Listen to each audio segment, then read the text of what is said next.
Have you ever noticed how tired you feel after conversations that were perfectly normal? Nothing bad happened, nobody was rude, and yet you leave feeling strangely empty. People talk about weather, plans, work, things that happened but didn't really matter.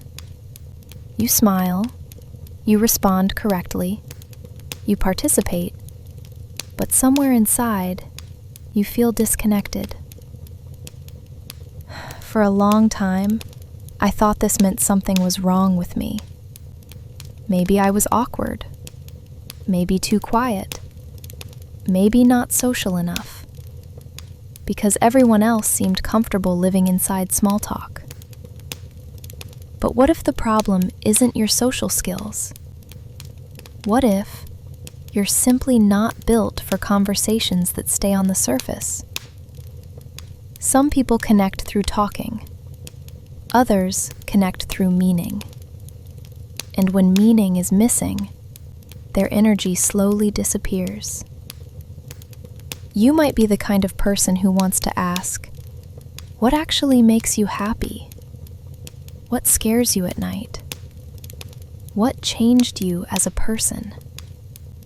Not immediately, not intensely, just honestly.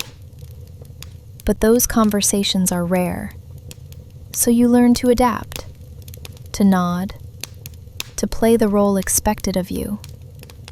And afterwards, you feel alone, even though you weren't alone. Maybe you're not bad at socializing. Maybe your mind is simply searching for depth.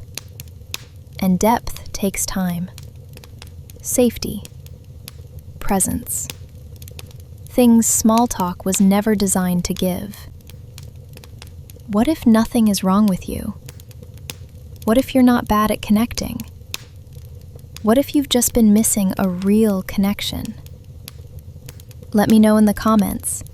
Do you enjoy small talk? Or does it quietly drain you? I'll be here again soon. Until then, take gentle care of yourself.